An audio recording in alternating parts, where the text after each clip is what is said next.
Être chrétien, qu'est-ce que cela implique? Qu'est-ce que cela veut dire? Bonjour et bienvenue sur Proximité Web TV, sur votre émission Chemin de foi. Le thème que nous aborderons aujourd'hui est mon identité en Christ. Et pour en savoir un peu plus, nous sommes en compagnie du pasteur, théologien et historien Stéphane Ayefere-Arzed. Bonjour pasteur. Bonjour Cyrielle. Merci d'avoir répondu à notre invitation. C'est moi qui vous remercie de me donner l'opportunité d'édifier plus de personnes par le canal de votre émission. Merci. Alors, mon identité en Christ, c'est quoi être chrétien et qu'est-ce que cela engage? Alors, je voudrais d'abord essayer de définir ce qu'est l'identité.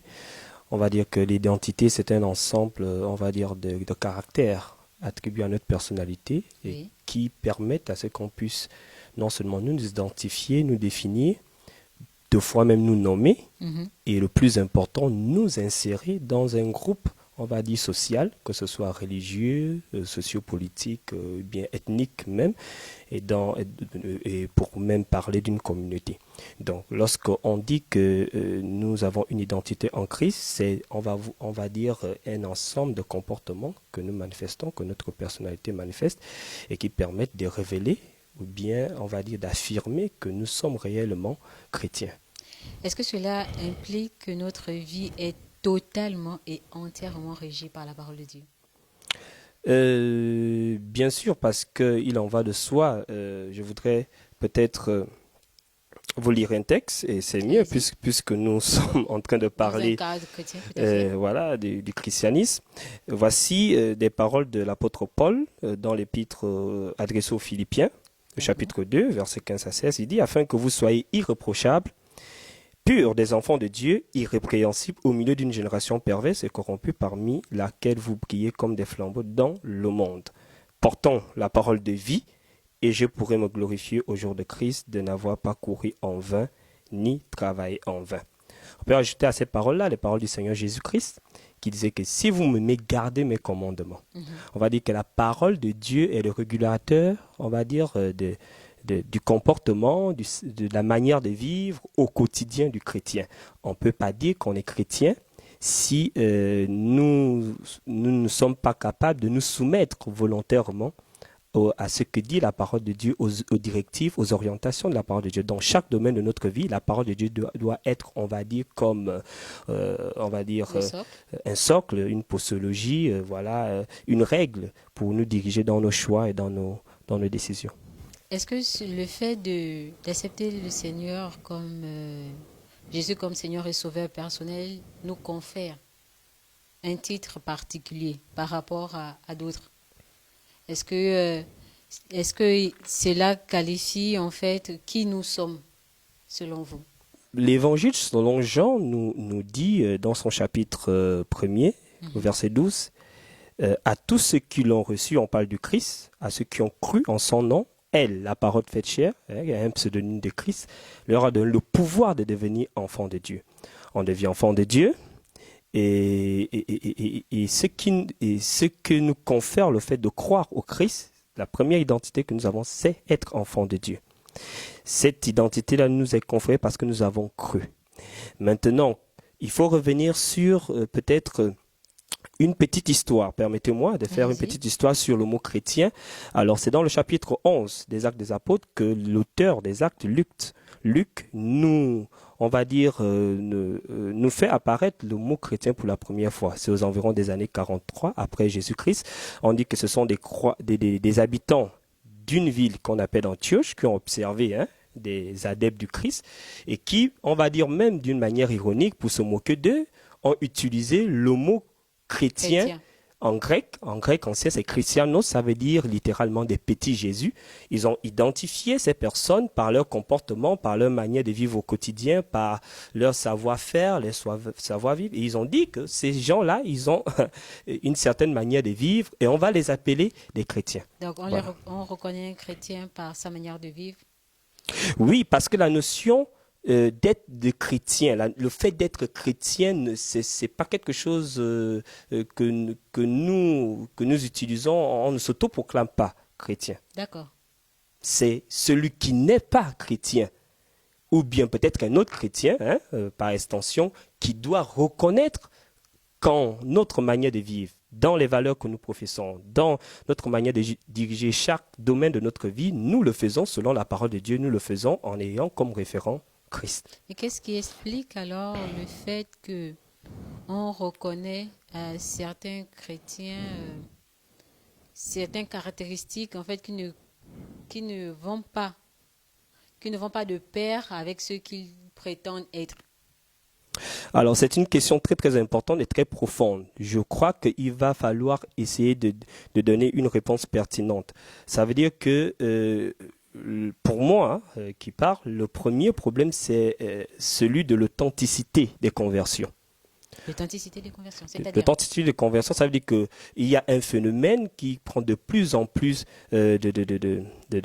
d'ampleur dans nos églises, quelle que soit la tendance, qu'on soit catholique, protestant, même église des réveils pentecôtistes. Il y a des gens qui sont dans des églises qui n'ont pas expérimenté une rencontre personnelle avec le Christ. Cette rencontre-là nous ouvre à un mystère que le Christ lui-même a nommé la nouvelle naissance. Il faut que les gens puissent, n'est-ce pas, expérimenter une nouvelle naissance. Comment alors on expérimente la nouvelle naissance? Alors la nouvelle naissance, revenons sur le texte de Jean, chapitre 1, verset 12, c'est la formule nous est donnée, je préfère parler ainsi, la formule nous est donnée à tous ceux qui ont cru et qui ont reçu. Il faut croire que le Christ, Jésus est le Christ, qu'il est mort pour nos péchés, qu'il est le Seigneur et Sauveur. Il faut aussi savoir ce que ça veut dire, parce qu'aujourd'hui, il y a un problème. Il y a un problème dans le fait d'évangéliser. Il y a des gens qui croient qu'ils évangélisent, mais ils présentent un Jésus Nganga, un Jésus qui est capable de faire beaucoup de choses pour les gens et qui ne nous demande rien.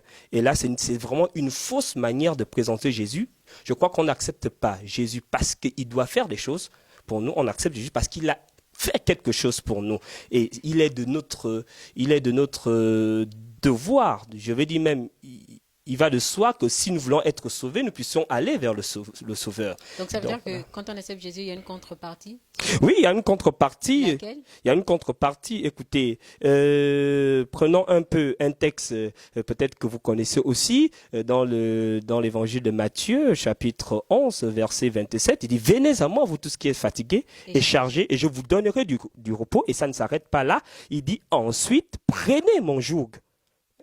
Car mon fardeau est léger et vous trouverez en moi, on va dire, non seulement des instructions, mais vous y trouverez aussi de la paix. Donc, on va parler peut-être d'une espèce de troc entre Christ. Le Christ veut que nous puissions venir à lui, bien sûr, pour que nous puissions être utiles au Christ, puisque le mandat de chrétien, le mandat de chrétien qu'on fait une mission, peut-être pour faire une redondance, c'est une mission que Dieu nous donne. Il a dit, allez partout dans le monde. Donc, le Christ nous décharge de nos fardeaux, nos maladies, nos malédictions, du fait qu'on ne puisse pas peut-être être dans une certaine aisance matérielle, financière. Mais pourquoi? Pour que nous puissions être en même d'être libres pour pouvoir répondre à une mission, aller partout, faites de toutes les nations des disciples. Voilà. Donc la contrepartie en acceptant le Christ, c'est la mission d'évangélisation.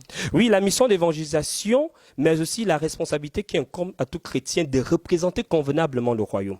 L'apôtre Paul... Comment on peut représenter convenablement le royaume? Convenablement le royaume, nous revenons sur la notion d'abord on va dire, de faire de la parole de Dieu notre guide.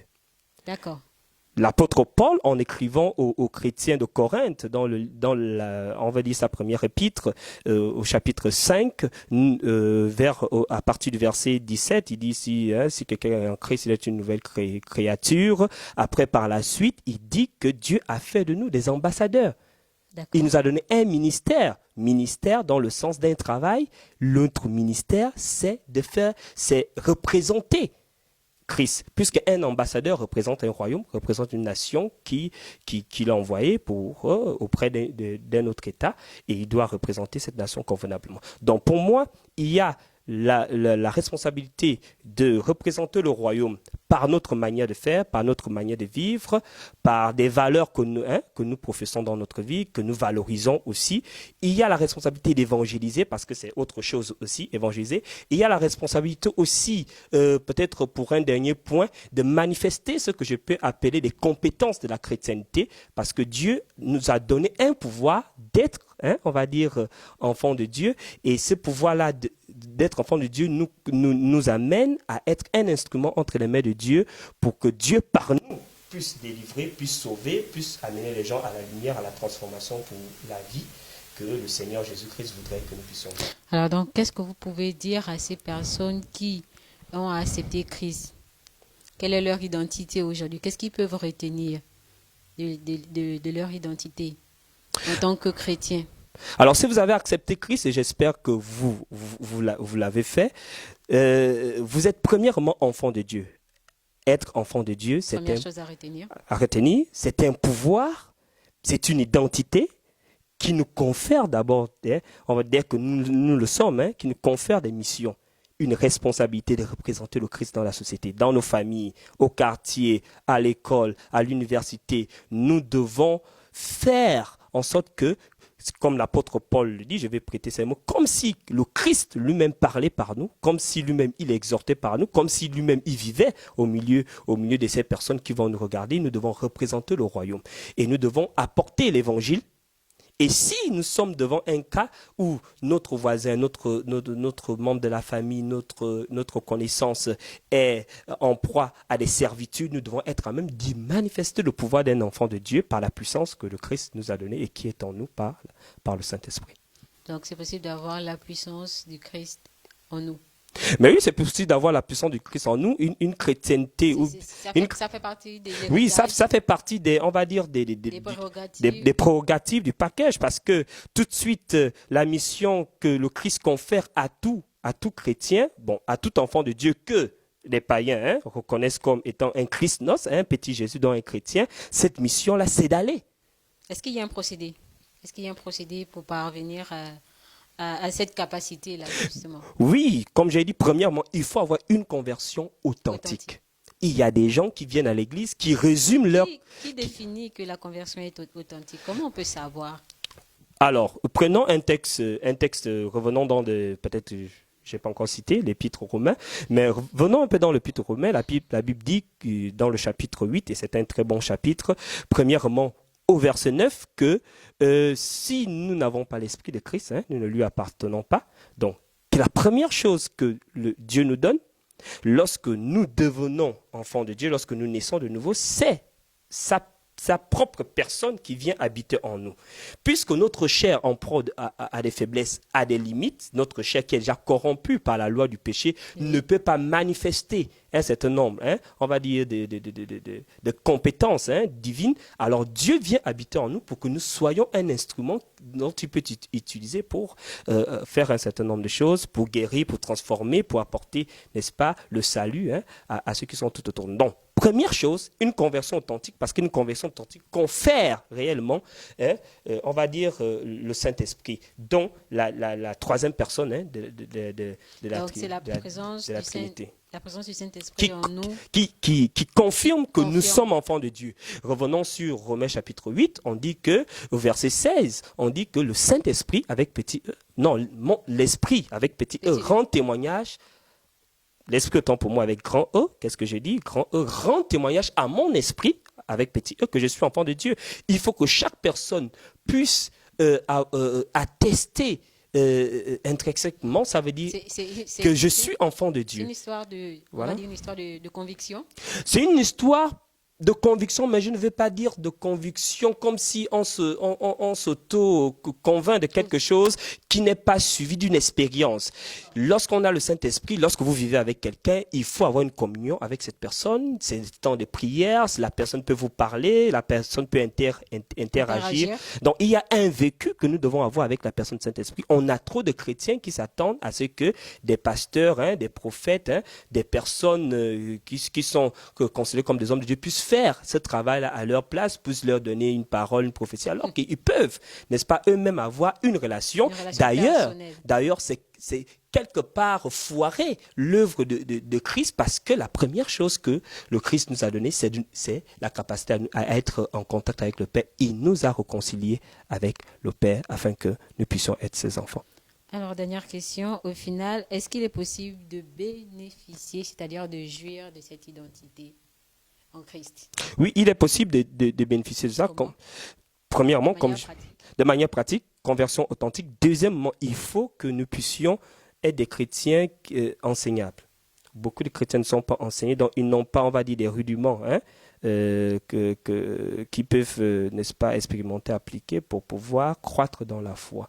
Et là, c'est de la responsabilité. La responsabilité, bien sûr, de l'Église, de ceux qui gèrent des églises. Des fois, il m'est arrivé d'aller parler avec des croyants ou bien rentrer dans des églises et qui n'ont même pas, on va dire, une réunion d'enseignement. D'abord de la doctrine, je ne parle pas des enseignements, on va dire, assez complexes qu'on peut développer pour répondre à un besoin, mais un enseignement d'abord doctrinal pour que le chrétien ou le croyant, celui qui vient d'accepter Christ, puisse avoir des rudiments, des fondements qui vont, n'est-ce pas, lui permettre de pouvoir évoluer, croître dans la foi, expérimenter la relation avec le Saint-Esprit, la puissance de Dieu et pouvoir mettre aussi en pratique la parole de Dieu et être un agent efficace du royaume de Dieu dans la société.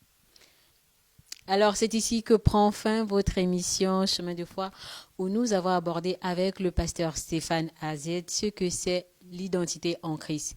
Nous espérons que vous avez été édifiés par ce numéro et nous vous disons à très bientôt sur Proximité Web TV.